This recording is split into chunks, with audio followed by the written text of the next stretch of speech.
Mathematics class 10 के नए session के साथ यूनिट 21 हमारा कंटिन्यू है। यूनिट 21 में हम सारी एक्सरसाइज कर चुके हैं। आज हम इसकी रिव्यू एक्सरसाइज शुरू कर रहे हैं।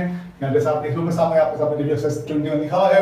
यूनिट नंबर 21 की रिव्यू एक्सरसाइज, इसकी हम एक्सरसाइज 21.1 से लेकर 21.4 तक हम कर चुके हैं। इस रिव्यू एक्सरसाइज में आपके पास 5 एमसीक्यूज हैं और फिर ये क्वेश्चन लिखा हुआ है आपके सामने, define proper improper and rational expression, और एक और क्वेश्चन है जिसके अंदर एक्चुअली हमें पार्शियल फ्रैक्शन बनानी है। उसमें 6 पार्ट है, हम एक एक करके करेंगे सबको। सबसे पहले टेक द करेक्ट ऑप्शन के अंदर हमारे पास जो 5 एमसीक्यूज हैं उसके आंसर आपके सामने लिखे हैं ऑप्शन के साथ। ये मैं आपके लिए पढ़ देता हूं किताब अगर आपके पास हो तो पेज नंबर 125 पे आपको रिव्यू एक्सरसाइज जाएगी 21 की। टेक द करेक्ट आंसर, और इसके अंदर सबसे पहला ऑप्शन सवाल है, वो कह रहा है कि an improper fraction can be reduced into proper fraction। एक improper fraction proper fraction में reduce हो सकती है कैसे? डिवीजन के जरिए से। ये क्या बात कर रहा है? जैसे कि अगर आपके सामने एक फ्रैक्शन लिखूं मैं, ये फ्रैक्शन है 2/3। ये एक प्रॉपर फ्रैक्शन है क्योंकि इसके डिनोमिनेटर नीचे बड़ा है, इसलिए ये एक प्रॉपर फ्रैक्शन है, ये प्रॉपर फ्रैक्शन है। और इम्प्रॉपर फ्रैक्शन कुछ इस तरह से होगी कि डिनोमिनेटर छोटा हो जाएगा। तो जब इसमें कन्वर्ट करना हो तो मैं इसको डिवीजन मेथड से कन्वर्ट कर सकता हूं। दैट इज मैं इसको 3 को 2 से डिवाइड कर दूं तो मेरे पास 2 1 2 2 1 2, तो ये आपके पास 1 होल 1/2 बन जाता है, या 1 + 1/2 इसको इस तरह से लेते हैं। ये आपके पास बन जाता है proper fraction by division method. Division के जरिए से आप इसका इम्प्रॉपर फ्रैक्शन को प्रॉपर फ्रैक्शन में कन्वर्ट कर सकते हैं। ये यही कह रहा है कि any proper fraction can be reduced into proper fraction by division. इसका आंसर है डी, ऑप्शन है डिवीजन। उसके बाद नेक्स्ट में पार्शियल फ्रैक्शंस पूछ रहा है, वो x/(x - a, x - b और x - c) की।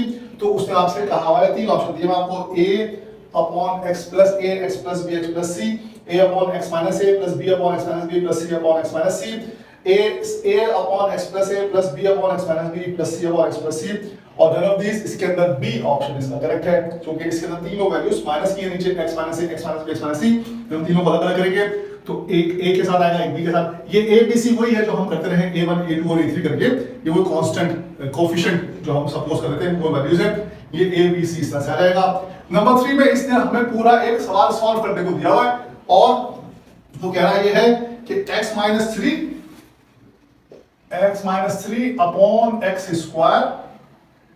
प्लस 3x का आप मुझे निकाल दीजिए पार्शियल फ्रैक्शन। ये आपके पास बन जाएगा x - 3/x x² - 3।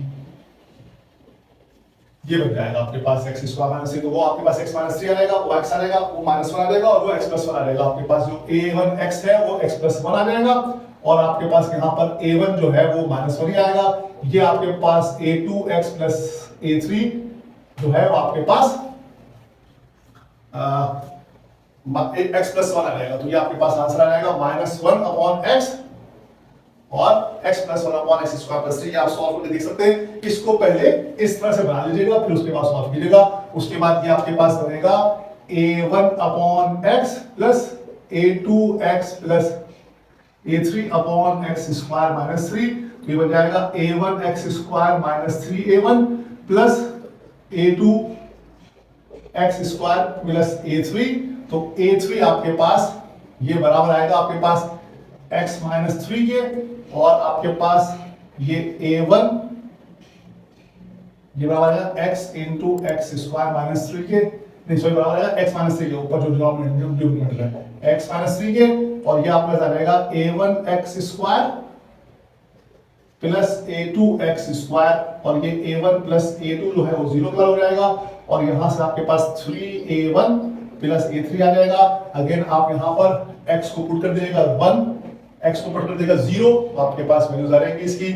आपके पास a3 आ जाएगा और a1 आ जाएगा। a3 आपके पास आ जाएगा 1 के बराबर, a3 आपके पास 1 के बराबर आ जाएगा, और आपके पास जो यहाँ से फिर a1 आपके पास जो है वो -1 हो जाएगा, और आपका a2 जो है वो 1 के बराबर आ जाएगा।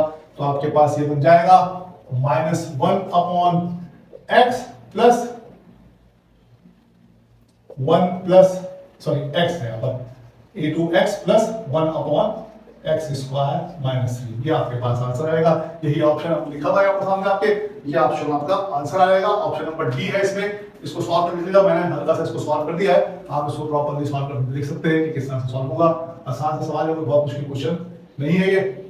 उसके बाद आपके पास जो अगला है नंबर 4, उसमें लिखा हुआ है कि x क्यूब प्लस 1 अपॉन, ये इसने आपको एक्सप्रेशन दी हुई है, x cube plus 1 upon x minus 1 into x plus 2, और ये कह रहा है कि ये कौन सी फ्रैक्शन है, प्रॉपर फ्रैक्शन है, इम्प्रॉपर फ्रैक्शन है, एक आइडेंटिटी है या कॉमन टर्म है, कांस्टेंट टर्म है। कांस्टेंट टर्म नहीं हो सकती है क्योंकि इसमें x दिया हुआ उससे लिहाजा कांस्टेंट टर्म नहीं हो सकती, नंबर d नहीं हो सकता। नंबर से आइडेंटिटी भी हो सकती है, आइडेंटिटी का मतलब ये कि दोनों ऊपर नीचे दोनों सेम वैल्यूज आए तो आइडेंटिटी होती है। ये या तो प्रॉपर फ्रैक्शन या इम्प्रॉपर फ्रैक्शन है। अब प्रॉपर फ्रैक्शन इम्प्रॉपर फ्रैक्शन की डेफिनेशन थोड़ी सी हम रिपीट कर लेते हैं। प्रॉपर फ्रैक्शन के अंदर डिनोमिनेटर की डिग्री हमेशा बड़ी होती है। डिनोमिनेटर की डिग्री, ये हमने प्रॉपर फ्रैक्शन की आपको बताई थी निशानी कि डिग्री ऑफ डिनोमिनेटर ये हमेशा ग्रेटर होती है डिग्री ऑफ न्यूमरेटर के। ये बात हम पहले आपको बता चुके हैं। ये प्रॉपर फ्रैक्शन में होता है ऐसा, और इम्प्रॉपर में जाके इसका उलट होता है। इम्प्रॉपर में डिग्री ऑफ डिनोमिनेटर जो है वो छोटी होती है डिग्री ऑफ न्यूमरेटर से। यहां पर आप देख सकते हैं कि यहाँ पर डिग्री जो है न्यूमरेटर की डिग्री 3 है और डिनोमिनेटर की डिग्री आपके पास 2 आएगी। तो न्यूमरेटर की डिग्री आपके पास 3 है और डिनोमिनेटर की डिग्री आपके पास 2 है, लिहाजा यहां पर ये आपके पास एक इम्प्रॉपर फ्रैक्शन होगी। प्रॉपर फ्रैक्शन कब होती?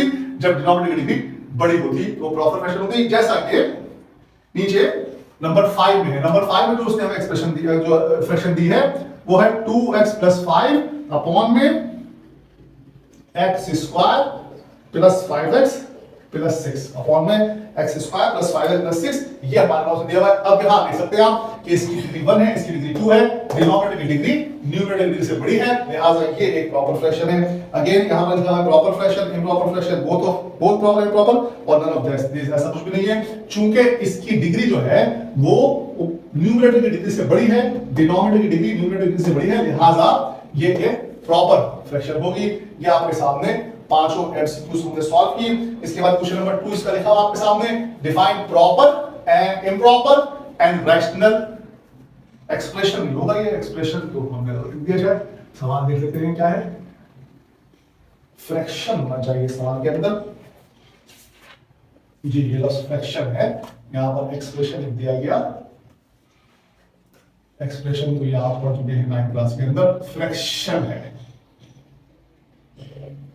Define proper improper and rational fraction. इसके लिए आप रेफर कर लीजिए पेज नंबर, बुक का पेज नंबर 115, पेज नंबर 115 आप रेफर कर लीजिए।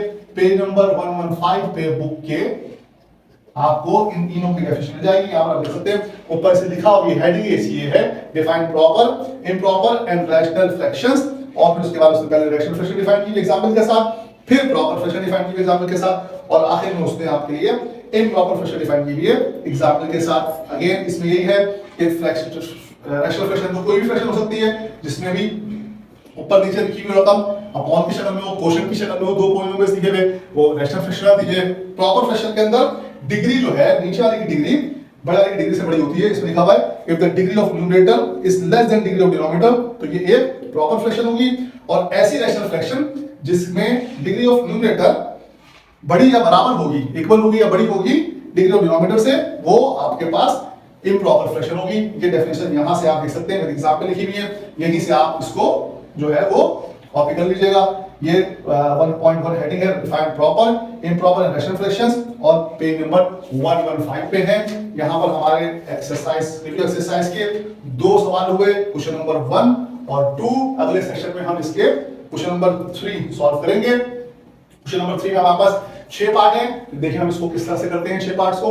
यहां पर हमने आपको रिव्यू एक्सरसाइज का question number 1 that is tick the correct option, और question number 2 define proper improper rational fraction करके दिखाया। ये आपके सामने इसका सॉल्यूशन मौजूद है।